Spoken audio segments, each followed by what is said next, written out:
এত অল্প বয়সে বিবাহ করে ফেলবে? ও তো এখনো নিজের পায়ে দাঁড়ায় না। ও যে নিজের পায়ে দাঁড়ায় নাই, বিয়ে করাচ্ছে না বা করছে না, সারা রাজ্যে উলঙ্গ ছবি দেখে, পেছনে কার পায়ে দাঁড়াইছে? শত শত মেয়ের সাথে যে অসৎ সম্পর্ক, আজকে যে 8 বছর যাবৎ হারাম প্রেম ভালোবাসার নামে হারাম সম্পর্কে জুড়ে আছে, সেটা সেটা ঠিক আছে? সেটা কি? সেটা ঠিক আছে নাকি? বিবাহটা ক্ষতিকর। অথচ কোরআন কারীমের সূরা নূরের মধ্যে আছে, আল্লাহ তাআলা বলছে তোমরা তোমাদের সন্তানদেরকে বিবাহ করিয়ে দাও যদি দুর্বল হয়, ফকির হয়, অভাবী হয়। আল্লাহ বলছেন ফাসাউফা ইউগনিহুমুল্লাহ, আল্লাহ তাদেরকে ধনী করে দিবে। ওই বেটির রিজিক নিয়ে আসবে, তুমি রিজিক দিবা কিত্তা? ওই বেটির মালিক নাই, কথা বোঝেন নাই? যিনি স্ত্রী মহিলা, তার একজন মালিক আছে না, তো উনি তো হেরে রিজিক দিবে। তোর সমস্যা কি? তুমি দিবা কিত্তা? এতদিন তার বাবার মাধ্যমে তার রিজিক দিচ্ছে, এবার তোমার মাধ্যমে দিবে। এত সহজ বিষয়, একদম সহজ বিষয়। আমাদের বাংলাদেশের একজন বড় জেনারেল শিক্ষিত মানুষ, বাকি খুব ইসলামী জ্ঞান সমৃদ্ধ একজন মানুষ ছিলেন। তিনি একজন বড় শিক্ষাবিদ ছিলেন, বুদ্ধিজীবী, খুব ভালো মানের, শাহ আব্দুল হান্নান। ওনার একটা লিখনি আমি পড়ছিলাম একবার, ওইখানের মধ্যে উনি লিখছে যে আমার আম্মা, মানে ওনার মার কথা লিখছে, আমার মা গত 2-3 বছর আগে মারা গেছে। উনি লিখতেছে আর কি, আমার মা দীর্ঘদিন যাবত অসুস্থ ছিলেন। তা আমি আমার আম্মার অসুস্থতার পিছনে প্রত্যেক মাসে 15-20 হাজার টাকা চিকিৎসার জন্য খরচ করতাম। তো আমার আম্মা যখন মৃত্যুবরণ করলো, তো এখন তো আমার এই 15-20 হাজার টাকা খরচ যায় না, উনি তো মারাই গেছে। তো আমি একটা হিসাব করলাম, উনি লিখছে যে আমি একটা হিসাব, ওই ভাই মোবাইল নামাইতে বলছি, ভাই না হলে পছন্দ না হলে বাইরে চলে যান, আরো 2জন মানুষ বসুন। বললাম না আমি আমার দিকে তাকায় শোনো ভাই, এটা আমি ইচ্ছা করে বলছি, নজর বরকত হয়। ও আরেক মানুষের শোনানোর দরকার নেই, তুমি নিজে শোনো, যার দরকার হে একটা হেড মতো শুনে নিবে। তাইলে কি বলতেছিলাম ভাই? জি জি। তো উনি বললেন যে আমি চিন্তা করলাম এখন তো এই 2-3 বছরে বা এই 2 বছরে যেহেতু আমার মা মারা গেছে, মা নাই, ওই 15-20 হাজার টাকা তো আমার উদ্ধৃত থাকার কথা, ঠিক না? এটা যুক্তির কথাই। কিন্তু উনি বলেন আমি তো কোনোভাবেই ওই 15-20 হাজার টাকা উদ্ধৃত আমার টাকার মধ্যে, উপার্জনের খরচের মধ্যে পাচ্ছি না। আজকে 2 বছরই তো এটা পাইলাম না। তখন আমার এই ইয়াকিন হয়েছে মূলত আমার মা যতদিন ছিল ওই টাকাগুলো আমার মার রিজিক, মা খাইছে, আমার রিজিক না। বুঝেন নাই চাচা? ওটা আসবে কোত্থেকে? ওটা তো আমার মায়ের রিজিক, এটা তো আমার।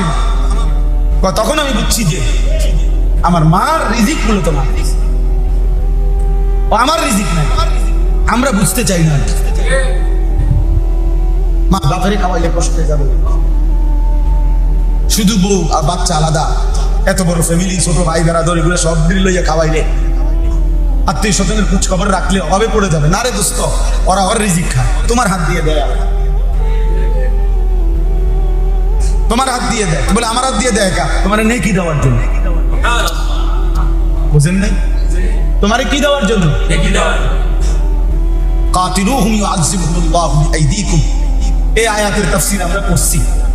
পূর্ববর্তী জাতিতে, আগের নবীদের আমলে মানুষ যদি আল্লাহর নাফরমানি করত, কেউ সীমা লঙ্ঘন করত, আল্লাহ কোনো না কোনো আযাব দিয়ে, শাস্তি দিয়ে ধ্বংস করে দিতেন।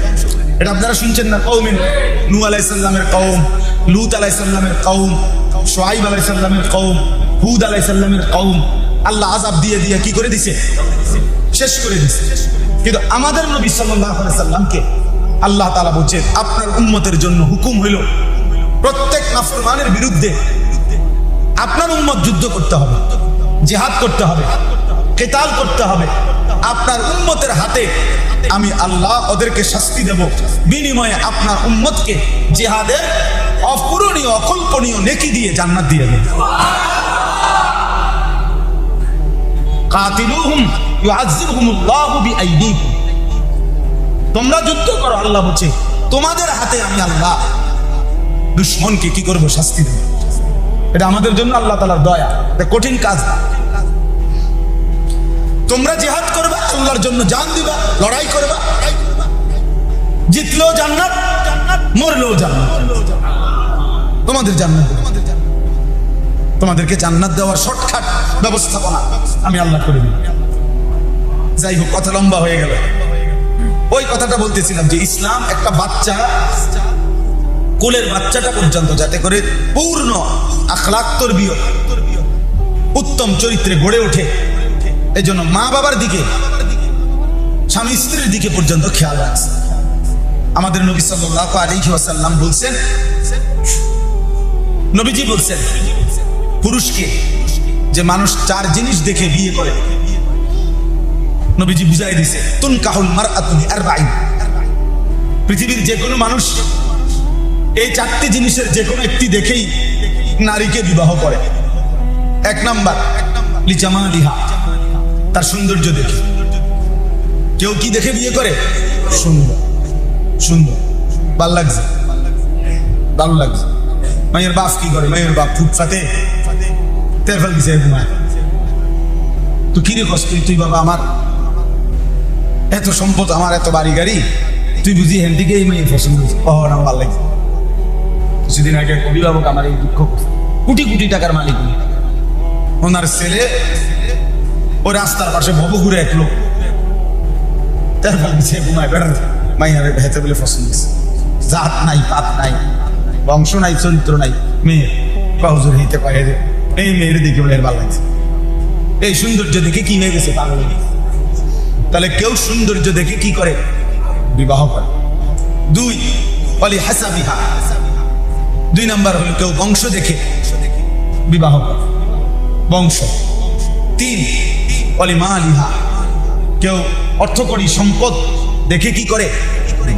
4 অলি দীনিহা, কেউ দিন দেখে, ঈমান, ইসলাম, তাকওয়া, পর্দা, আল্লাহ ভীরুতা, এটা দেখে বিবাহ। কয়টা হলো? কেউ সুন্দর দেখে বিয়ে করে, কেউ বংশ দেখে বিয়ে করে, কেউ সম্পদ দেখে বিয়ে করে, কেউ দিনদারি দেখে কি করে?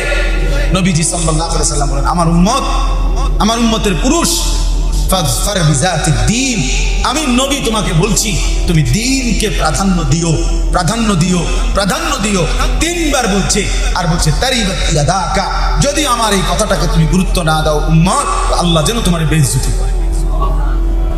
প্রথম কথা হলো এই হাতে ধরা যতগুলো মোবাইল, ওগুলো বন্ধ করতে হবে। আপনি এখানে বসে বসে চেয়ারে ছবি উঠাবেন, এর জন্য তো এটা মজলিস না, এটা তো তামাশার জন্য দেওয়া হয় না। ওই দেখেন, ওই বাচ্চাটার দিকে দেখেন, যে অপদার্থ অভিভাবক তার হাতে দিছে, ওই অভিভাবক সবচেয়ে বড় অপদার্থ।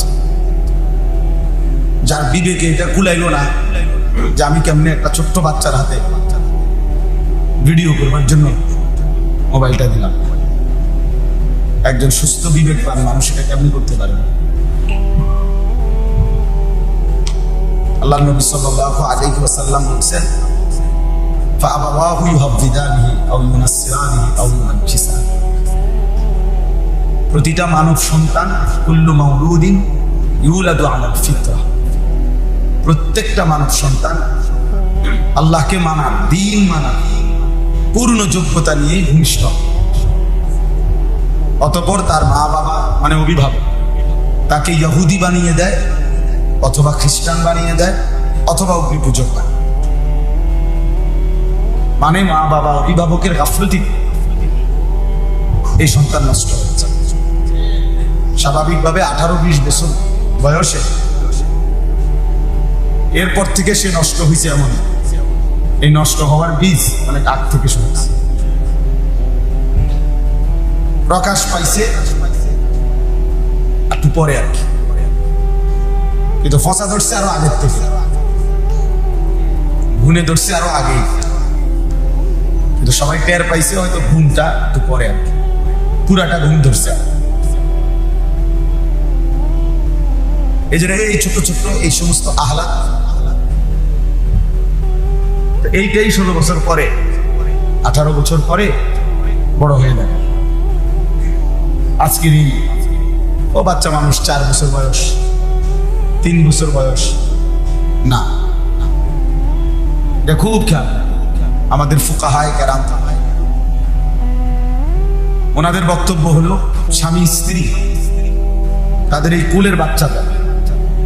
কোলের বাচ্চাও যদি সজাগ থাকে, তার সামনে স্বামী স্ত্রীর একান্ত মেলামেশা, একান্ত আন্তরিকতা এটা না করে। ও বাচ্চাটা একবারই কোলে দুধ খায়, সে কিছু বলতেছে না, তার এই চোখ, তার এই নজর, এটা প্রভাব বিস্তার করে। এখন প্রকাশ পাবে না। কোন মানুষের যেদিন ডায়াবেটিস হয় ওই দিনে টের পায়, অনেকদিন পরে। কোন মানুষের অনেক রোগ আছে যেটা অনেক আগ থেকে শুরু হয়েছে, টের পাইছে হয়তো 5 বছর পরে, 7 বছর পরে, 10 বছর। এই জন্য এটা একটা গুরুত্বপূর্ণ বিষয়। আমাদের ইসলামী মনীষীগণ আলাদা আলাদা ভাবে বাচ্চাদের তরবিয়ত কিভাবে করবে একজন অভিভাবক, সেই ছোট্ট বাচ্চা আলাদা আলাদা ভাবে কিতাব লিখছে। প্রতি 6 বছরের হিসাব আলাদা আলাদা লিখছে। জন্মের পর থেকে 6 বছর একটা হিসাব, 6 বছর থেকে 12 বছর একটা হিসাব, 12 বছর থেকে 18 বছর একটা হিসাব, 18 বছর থেকে 24 বছর একটা হিসাব, 24 বছর থেকে 30 বছর একটা হিসাব। এই বিশেষ করে এই 30 বছর 6 বছর করে করে আলাদা আলাদা পরিবর্তন, তার আচরণ, এগুলোর উপরে ওনারা কিতাবের মধ্যে লিখছেন আলাদা আলাদা। আল্লামা ইমাম ইবনুল কাইয়িম আল জাওজিয়া রাহমাতুল্লাহ আলাইহির কিতাবে এগুলো বর্ণনা আছে। আমি গতকাল খুব বসে বসে পড়তেছি। এইবারও আমি হজ্জের সফরে মক্কা শরীফ থেকে কিতাব কিনে আনছি, শিশু বাচ্চার যত হুকুম আহকাম এই সম্পর্কিত কিতাব, ইবনুল কাইয়িম রাহমাতুল্লাহ তুহফাতুল মাওদুদ বি আহকামিল মাওদুদ কিতাব। ছোট বাচ্চার আলাদা বিধান আছে।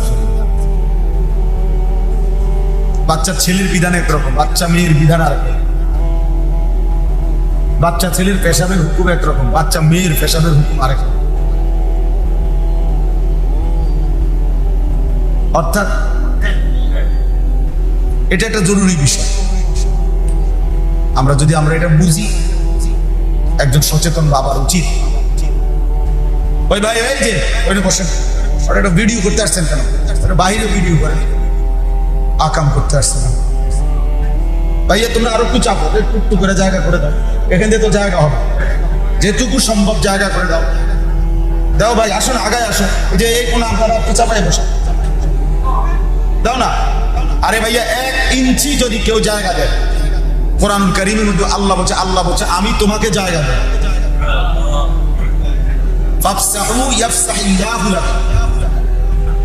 অন্য মুসলমানকে জায়গা দেওয়ার কথা আল্লাহ তাআলা বলছে কোরআন শরীফ।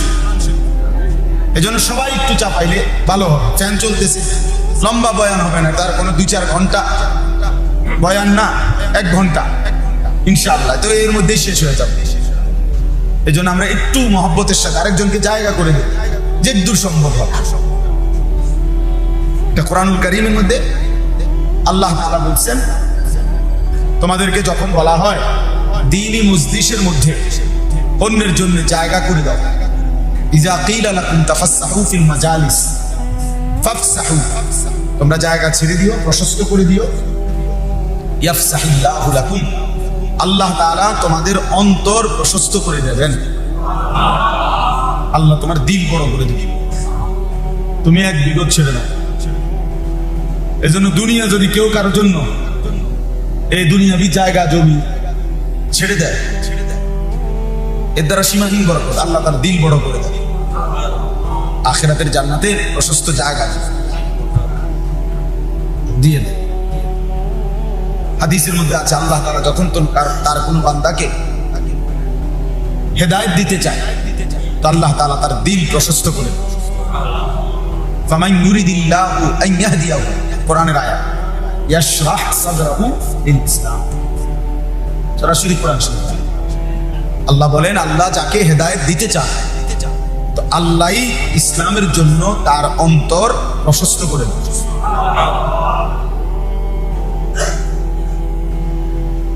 আল্লাহই প্রশস্ত করে। তাহলে আল্লাহ যদি দিল প্রশস্ত করে দেয়, এর দ্বারা ঈমান আমল নসিব হবে, আল্লাহর বন্দেগী নসিব হবে, ইবাদতের তৌফিক হবে। এই জন্য দুনিয়া ছেড়ে দিলে ভালো, এ কিচ্ছু হয় না। 1 বিঘত জায়গা আপনার বাড়ির পাশ দিয়ে, আপনারই চাষকো ভাই, এটুকু জায়গা দিয়ে দিলে বেচারা বাড়িতে ঢুকতে পারে, রাস্তা হয়ে যায় না দিত। এমন গাদ্দার 30 বছর না 300 বছর যদি কাঁদে, হে দিবেন। আছে না এমন শক্ত মানুষ? কি দিতেন না কেন? না দিতাম না, কইছি দিতাম না, দিতাম না। দরকার হলে 30 বছর 90 বছর মামলা করবে, তারে দেখা গেছে জমি জমা ভিটামাটি সব বেচালাম, কিন্তু তারে দেখাই দিই তুই কেমনি নেস চাই জমি। আরেক দিক দিয়ে দরকার 30 শতক বেচালাম, কিন্তু এই 1 বিঘত একটা রাখিয়া দেখা শুধু উড়াইব। তার কি শুধু উড়াইবেন? একদিন সেও মরে যাবে, একদিন আপনিও মরেছেন, একদিন দুইজনই মরে যাবে। শুধু শুধু ইয়াকুলু আহলাকতু মালাল লুবাদা আয়াহসাবু আন লাম ইয়ারাহু আহাদ। আল্লাহ তাআলা বলে, আমার বান্দা বলে, নাফরমান কি বলে শুনো, দুনিয়া বাঁচবার জন্য, দুনিয়ায় টিকে থাকার জন্য আমি অজস্র টাকা খরচ করেছি, অঢেল টাকা ব্যয় করেছি বেঁচে থাকার জন্য। 3 লাখ টাকা দিয়ে একদম গেট বানাইছি, বাউন্ডারি বড় করে বাড়ির চারদিকে মজবুত ওয়াল দিছি, এক একটা দরজা 1 লাখ টাকা, সেগুন কাঠের এমন মজবুত বাড়ি বানাইছি, চারিদিকের নিরাপত্তা এত কঠোর, এর উপরে আবার সিসি ক্যামেরা নিয়ন্ত্রিত। আজরাইলের আব্বাও তো আসতে পারে না, আজরাইল আসবে, সিসি ক্যামেরা আছে না, বুঝলেন? আজরাইল আসবে কেন? সিসি ক্যামেরা আছে। SS5 এর গেট, কলাপসিবল গেট, সেগুন কাঠের দরজা, আজরাইল এগুলোতে ঢুকবে কিভাবে? আল্লাহ বলেন, সে মনে মনে বলতেছে আমি অনেক টাকা খরচ করছি, কিসের জন্য? বেঁচে থাকার জন্য। আয়াহসাবু আল্লাম ইয়ারাহু আহাদ। আল্লাহ বলেন, ওরে জিজ্ঞেস করো তো, সে কি এই ভেবেছে যে তাকে কেউ দেখে না? কি কথা মানছে, কি মনে করছো? আল্লাহ বলছে, এই বান্দা কি ভাবছো, তোমারে কেউ দেখে না? না, দরজা বন্ধ করলে আর কেউ দেখে না, লাইট বন্ধ করে ফেললে আর কেউ দেখে না, অন্ধকার হয়ে গেলে আর কেউ দেখে না। হ্যাঁ দেখে চাচা, দেখে। চাচা বলছে দেখে। এটাই আল্লাহ জানতে চাইছে, তুমি কি এই ভেবেছো যে তোমাকে কেউ দেখে না? আয়াহসাবু আল্লান ইয়াকদিরা আলাইহি আহাদ। এর আগে এই সূরাতে আল্লাহ বলছে, ও কি ভেবেছে যে তার উপরে কারো কোনো ক্ষমতা নাই? কি মনে করছো তোমার উপরে কারো ক্ষমতা নাই? আছে কারো ক্ষমতা? কি কেউ দেখে? কখন কখন বলো না ভাইয়া, কখন কখন? অন্ধকারেও তিনি দেখে, আলোতেও তিনি। আল্লাহ তাআলা বলছে, তোমরা যখন যা করো, আমি তখন তাই তোমাদের সাথেই থাকি, তোমাদের সামনে উপস্থিত থাকি, আমি আছি, আমি দেখছি। ইল্লা কুন্না আলাইকুম শুহুদান, আমি যেন তোমার সামনেই আছি, তুমি যেন আমার চোখে চোখেই আছো। আলাম ইয়ালাম বিআন্নাল্লাহা ইয়ারা। আল্লাহ বলে, বান্দা কি জানে না যে আল্লাহ তাকে সারাক্ষণ দেখে? ওয়াহুয়া মাআকুম আইনামা কুনতুম, যেখানেই তোমরা থাকো না কেন আল্লাহ তো সেখানেই আছে। ওয়া নাহনু আকরাবু ইলাইহি মিন হাবলিল ওয়ারিদ। আল্লাহ বলে, তোমার গর্দানের সাথে যে রগ, যেটা ছিঁড়ে গেলে তুমি মরে যাবা, তোমার শাহরগের চাইতেও আমি আল্লাহ তোমার কাছে, আমি আছি তোমার কাছে। ওয়া ইযা সাআলাকা ইবাদি আন্নী ফাইন্নী করিব। আল্লাহ বলে আমার বান্দা যখন আমাকে ডাকে, আহ্বান করে, আমার কাছে কিছু চায়, ফাইন্নী করিব, আমি তো একদম নিকটে, আমি তো একদম উজিবু দাওয়াতাদ দাঈ ইযা দাআন। আমার বান্দা যখনই আমাকে ডাকে আমি প্রতিটা ডাকে সাড়া দিই, প্রত্যেক ডাকে সাড়া দিই। এজন্য প্রত্যেক বান্দা যতবার আল্লাহ বলে, খোদার কসম আল্লাহ ততবারই বলে লাব্বাইক ইয়া আবদি, এই বান্দা আমি তো হাজির, বলো না বান্দা কি চাও, কিছু লাগবে বান্দা বলো, বলো সুবহানাল্লাহ। এই যে বলে, আমি বললাম, আল্লাহ বলে হ্যাঁ শুনছি তো, বলো, আবার বলো, আল্লাহ বলে আবারও বলে, আবারও রিপিট। মানে আমি যতবারই বলি ফাযকুরুনি আযকুর, আমিও তোমার স্মরণ করব। তুমি রাতে ডাকলে আমি রাতেই আছি। ইন আতাইতানি লাইলান আতাইতুকা লাইলান, তুমি যদি মাগফিরাতের জন্য, গুনাহ মাফের জন্য আমার কাছে রাতে আসো, আমি রহমত মাগফিরাত নিয়ে রাতেই আসবো। ওয়া ইন আতাইতানি নাহারান আতাইতুকা নাহারা, তুমি দিনে আসলে আমি দিনেই আসবো। ইয়া ইবনা আদম কুম ইলাইয়া আমশি ইলাইয়া, হাদিসে কুদসিতে আছে, আল্লাহ তাআলা বলেন হে বনি আদম তুমি আমার জন্য দাঁড়াও, আমি তোমার জন্য হাঁটবো। তুমি দাঁড়াইলে আমি হাঁটবো। কুম ইলাইয়া আমশি ইলাইয়া ওয়ামশি ইলাইয়া উহারবিলু ইলাইকা, তুমি আমার জন্য হাঁটো, আমি তোমার জন্য দৌড়বো। তুমি আসবে যে দূর, আমি আসবো তার চাইতে শতগুণ বেশি। ওয়াহদি ইলাইহি মান ইউনিব, আল্লাহ বলেন যে বান্দা আল্লাহর দিকে ঝুঁকে আসে, একটু ঝুঁকে, একটু আগ্রহী হয়, একটু আন্তরিক হয়, একটু ঝুঁকে আসে আল্লাহর দিকে, আল্লাহ কোরআনে বলছে কসম বান্দা আমি তার চাইতে বেশি এগিয়ে হেদায়েত দিয়ে দেব।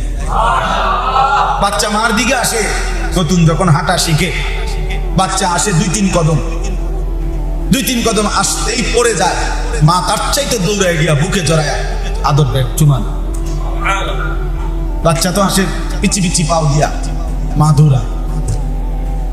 মায়ের দরদ যদি হয় এমন, তো মায়ের যিনি মালিক ওনার দরদ। বাকিদেরকে বলেন আরেক দিন আসতে, মানে আজকে আর জায়গা নাই, তারা সামনের বছর রাখবে। এই তো এখানে যেতে আর জায়গা নাই, ওনা করে বলেন যে সামনের বছর যাতে আসে, তখন নাম লিখে রাখেন, সামনের বছর ওনা করে আলাদা দাওয়াত দেন। চাইলে চলেন, আর সাফান যাইতো না, হুদা সাফাই লইতো না, আর কি কান্দে উঠবো, নিচে যান ভাই। একজন এখানে দাঁড়াইয়া বলেন, আপনাদের স্বেচ্ছাসেবক ভাই একজন উনি গেটে দাঁড়ান, বুঝাই বলেন চাচাদের। তো ভাই আমি রাগ করছিলাম না, রাগ না, বলার উদ্দেশ্য হলো আমাদের বাচ্চা আমাদের কাছে আমার, আমাদের বাচ্চা আমাদের কাছে কি ইসলাম। শুধু বাচ্চাটা না, এই বাচ্চাটার সৌন্দর্যের জন্য বিবাহের প্রথম থেকে ওই কোন পুরুষ মহিলা একত্র হইতেছে, বিবাহ হচ্ছে, এখানে পর্যন্ত ইসলাম শতভাগ নজর রাখছে, যেন পরবর্তী এর মাকসাদ যে পরবর্তী যে সন্তান আসবে, জেনারেশন, একটি বিবাহ মানে ভোগ না, একটি বিবাহ মানে উপভোগ না, এই বিবাহ মানে শাহওয়াত পূরণ না, বিবাহ মানে এটা নয়। আল্লাহ তাআলা কোরআনুল কারীমের মধ্যে বলছে লিতাসকুনু ইলাইহা ওয়া জাআলা বাইনাকুম মাওয়াদ্দাতান ওয়া রাহমা। তাইলে ওই পরবর্তীতে এখান থেকে যে জেনারেশন আসবে, আল্লাহ তাআলা মানুষের ধারাবাহিকতা এই বিবাহের মাধ্যমে, স্বামী স্ত্রীর মাধ্যমেই এই পৃথিবীতে ছড়িয়ে দিয়েছেন। এটা তো কোরআনের বক্তব্য। ইয়া আইয়ুহান নাসু তাকু রাব্বাকুম আল্লাযী খালাকাকুম মিন নাফসিন ওয়াহিদা ওয়া খালাকা মিনহা যাওজাহা ওয়া বাথা মিনহুমা রিজালান কাসীরান ওয়া নিসাআ। আল্লাহ বলেন হে মানুষ, তোমরা আল্লাহকে ভয় করো, যিনি তোমাদেরকে একজন আদম থেকে সৃষ্টি করেছেন এবং সেই আদম থেকে তার স্ত্রীকে বানিয়েছেন, এবং উভয়ের মাঝ থেকে অগণিত পুরুষ এবং নারী এই পৃথিবীময় ছড়িয়ে দিয়েছেন। স্বামী স্ত্রীর মধ্যে এই পৃথিবীর প্রথম বন্ধনের নাম কি? বাপ মা? না না না, এই পৃথিবীর প্রথম সম্পর্ক, সম্বন্ধ, বন্ধন, এটার নাম কি? বাবা মা, ভাই বোন, চাচা ভাতিজা, স্বামী। এটা না, এই পৃথিবীর প্রথম বন্ধন কি? স্বামী স্ত্রী। এই যে আদম হাওয়া, তাহলে এই প্রথম বন্ধন স্বামী স্ত্রী, সেখান থেকে রব্বুল আলামিন এই পৃথিবীময় মানুষ ছড়িয়েছেন। ইয়া আইয়ুহান নাসু ইন্না খালাকনাকুম মিন যাকারিন ওয়া উনসা ওয়া জাআলনাকুম শুউবান ওয়া কাবাইলা লিতাআরাফু। এই আয়াতে আছে। তাইলে আল্লাহ তাআলা সেই পুরুষ এবং নারী স্বামী স্ত্রীর দিকে, পুরুষকে বলছে কেমন স্ত্রী পছন্দ করবা, মেয়ের জন্য মেয়ের বাবাকে বলছে কেমন ছেলে পছন্দ করবা। তোমার মন মতো না। ইসলাম ছেলেটা কেমন হবে এটাও বলে দিছে, মেয়েটা কেমন হবে এটাও কি করে দিছে, যেন এর মধ্যে শুধু উপভোগ না, এটা শুধু রাত কাটানো না, এটা শুধু শাহওয়াত পূরণ না, এটা একটি বংশ, এটা একটা প্রজন্ম, এটা একটা জেনারেশন, এটা আগামী কিয়ামত পর্যন্ত একটি সম্পর্ক, চলমান একটা ধারা। অতএব এটা মামুলি কিছু না। আর নিকাহ মিন সুন্নতি, মানে এইভাবে গুরুত্ব দিয়ে আলাদা করে এটা বলার কি দরকার? নবীজি বলেন বিবাহ আমার সুন্নাত, ফামান রাগিবা আন সুন্নতি ফালাইসা মিন্নি, যে আমার সুন্নাত থেকে বিমুখ, মানে এই বিবাহ করতে ইচ্ছুক নয়, আল্লাহ রাসূল বলেছে সে আমার উম্মতের অন্তর্ভুক্ত নয়, সে আমার উম্মতের অন্তর্ভুক্ত নয়। এত অল্প বয়সে বিবাহ করে ফেলবে, ও তো এখনো নিজের পায়ে দাঁড়ায় না। ও যে নিজের পায়ে দাঁড়ায় নাই, বিয়ে করাচ্ছে না বা করছে না, সারা রাজ্যে উলঙ্গ ছবি দেখে, সে সময় কার পায়ে দাঁড়াইছে? শত শত মেয়ের সাথে যে অসৎ সম্পর্ক, আজকে যে 8 বছর যাবৎ হারাম প্রেম ভালোবাসার নামে হারাম সম্পর্কে জুড়ে আছে, সেটা সেটা ঠিক আছে? সেটা কি সেটা ঠিক আছে নাকি? বিবাহটা ক্ষতিকর। অথচ কোরআন কারীমের সূরা নূরের মধ্যে আছে আল্লাহ তাআলা বলছে তোমরা তোমাদের সন্তানদেরকে বিবাহ করিয়ে দাও যদি দুর্বল হয়, ফকির হয়, অভাবী হয়। আল্লাহ বলছেন সাউফা ইউগনিকুমুল্লাহ, আল্লাহ তাদেরকে ধনী করে দিবে। ওই বেটির রিজিক নিয়ে আসবে, তুমি রিজিক দিবা কিটা? ওই বেটির মালিক নাই, কথা বুঝেন না? যিনি স্ত্রী মহিলা, তার একজন মালিক আছে না, তো উনি তো হেরে রিজিক দিবে, তোর সমস্যা কি? তুমি দিবা কি টাকা? এতদিন তার বাবার মাধ্যমে তার রিজিক দিছে, এবার তোমার মাধ্যমে দিবে। এত সহজ বিষয়, একদম সহজ বিষয়। আমাদের বাংলাদেশের একজন বড় জেনারেল শিক্ষিত মানুষ, বাকি খুব ইসলামী জ্ঞান সমৃদ্ধ একজন মানুষ ছিলেন। তিনি একজন বড় শিক্ষাবিদ ছিলেন, বুদ্ধিজীবী, খুব ভালো মানের, শাহ আব্দুল হান্নান। ওনার একটা লিখুনি আমি পড়ছিলাম একবার, ওইখানের মধ্যে উনি লিখছে যে আমার আম্মা, মানে ওনার মার কথা লিখছে, আমার মা গত 2-3 বছর আগে মারা গেছে। উনি লিখতেছেন যে আমার মা দীর্ঘদিন যাবত অসুস্থ ছিলেন, তা আমি আমার আম্মার অসুস্থতার পিছনে প্রত্যেক মাসে 15-20 হাজার টাকা চিকিৎসার জন্য খরচ করতাম। তো আমার আম্মা যখন মৃত্যুবরণ করলো, তো এখন তো আমার এই 15-20 হাজার টাকা খরচ যায় না, উনি তো মারাই গেছে। তো আমি একটা হিসাব করলাম, উনি লিখছে যে আমি একটা হিসাব, ওই ভাই মোবাইল নামাইতে বলছি, ভাই না হলে পছন্দ না হলে বাইরে চলে যান, আরো 2জন মানুষ বসুন। বললাম না আমি আমার দিকে তাকায় শোনো ভাই, এটা আমি ইচ্ছা করে বলছি, নজর বরকত হয়। ও আরেক মানুষের শোনানোর দরকার, তুমি নিজে শোনো, যার দরকার হে হেডটা হেড মতো শুনে নিবে। তাইলে কি বলতেছিলাম ভাই? জি, তো উনি বললেন যে আমি চিন্তা করলাম এখন তো এই 2-3 বছরে বা এই 2 বছরে যেহেতু আমার মা মারা গেছে, মা নাই, ওই 15-20 হাজার টাকা তো আমার উদ্ধৃত থাকার কথা, ঠিক না? এটা যুক্তির কথাই। কিন্তু উনি বলেন আমি তো কোনোভাবেই ওই 15-20 হাজার টাকা উদ্ধৃত আমার টাকার মধ্যে, উপার্জনের খরচের মধ্যে পাচ্ছি না। আজকে 2 বছরই তো এটা পাইলাম না। তখন আমার এই ইয়াকিন হয়েছে মূলত আমার মা যতদিন ছিল ওই টাকাগুলো আমার মার রিজিক, মা খাইছে, আমার রিজিক না। বুঝেন নাই চাচা? ওটা আসবে কোত্থেকে? ওটা তো আমার মায়ের রিজিক, ওটা তো আমার না। তখন আমি বুঝছি যে আমার মার রিজিক মূলত মা খাইছে, ও আমার রিজিক নাই। আমরা বুঝতে চাই না, মা বাপেরে খাওয়াইলে কষ্ট হয়ে যাবে, শুধু বউ আর বাচ্চা আলাদা, এত বড় ফ্যামিলি, ছোট ভাই বেড়াদর এগুলো সব দিন লইয়া খাওয়াইলে, আত্মীয় স্বজনের খোঁজ খবর রাখলে অভাবে পড়ে যাবে না রে দোস্ত। ওরা ওর রিজিক খায়, তোমার হাত দিয়ে দেয় আল্লাহ, তোমার হাত দিয়ে দেয়। বলে আমার হাত দিয়ে দেয় একা, তোমার নেকি দেওয়ার জন্য। বুঝেন নাই? তোমারে কি দেওয়ার জন্য? কাতিলুহুম ইউআযিবুহুমুল্লাহু বিআইদিকুম। এই আয়াতের তাফসীর আমরা করছি। পূর্ববর্তী জাতিতে আগের নবীদের আমলে মানুষ যদি আল্লাহর নাফরমানি করত, কেউ সীমা লঙ্ঘন করত, আল্লাহ কোনো না কোনো আযাব দিয়ে, শাস্তি দিয়ে ধ্বংস করে দিতেন। এটা আপনারা শুনছেন না? কওমে নূহ আলাইহিস সালামের কওম, লূত আলাইহিস সালামের কওম, শুআয়ব আলাইহিস সালামের কওম, হুদ আলাইহিস সালামের কওম, আল্লাহ আযাব দিয়ে দিয়ে কি করে দিছে? শেষ করে দিছে। কিন্তু আমাদের নবী সাল্লাল্লাহু আলাইহি সাল্লামকে আল্লাহ তাআলা বলেন, আপনার উম্মতের জন্য হুকুম হইল প্রত্যেক নাফরমানের বিরুদ্ধে আপনার উম্মত যুদ্ধ করতে হবে, জিহাদ করতে হবে, কিতাল করতে হবে। আপনার উম্মতের হাতে আমি আল্লাহ ওদেরকে শাস্তি দেব, বিনিময়ে আপনার উম্মতকে জিহাদের অপূরণীয় অকল্পনীয় নেকি দিয়ে জান্নাত দিয়ে দেব। কাতিলুহুম ইউআযিবুহুমুল্লাহু বিআইদিকুম।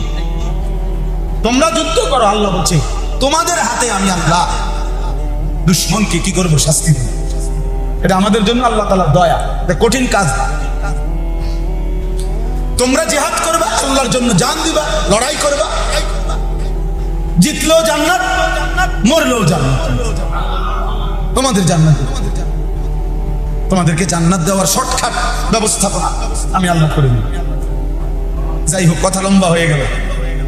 ওই কথাটা বলতেছিলাম যে ইসলাম একটা বাচ্চা, কোলের বাচ্চাটা পর্যন্ত যাতে করে পূর্ণ আখলাক তরবিয়ত, উত্তম চরিত্রে গড়ে ওঠে, এই জন্য মা বাবার দিকে, স্বামী স্ত্রীর দিকে পর্যন্ত খেয়াল রাখছে। আমাদের নবী সাল্লাল্লাহু আলাইহি ওয়াসাল্লাম বলছেন, নবীজি বলছেন পুরুষকে যে মানুষ চার জিনিস দেখে বিয়ে করে, নবীজি বুঝাই দিছে তুনকাহুল মারআতু বিআরবাঈন। পৃথিবীর যে কোনো মানুষ এই চারটি জিনিসের যে কোনো একটি দেখেই নারীকে বিবাহ করে। এক নাম্বার লিজামালিহা, তার সৌন্দর্য দেখে। কেউ কি দেখে বিয়ে করে? সুন্দর, সুন্দর, ভাল লাগছে, ভালো লাগছে। মেয়ের বাপ কি করে? মেয়ের বাপ ফুটফাতে তেরফাল দিছে, তুই কি রে কষ্ট, তুই বাবা আমার এত সম্পদ, আমার এত বাড়ি গাড়ি, তুই বুঝি হেন থেকে এই মেয়ে পছন্দ হয়েছে? ও না, ভালো লাগছে।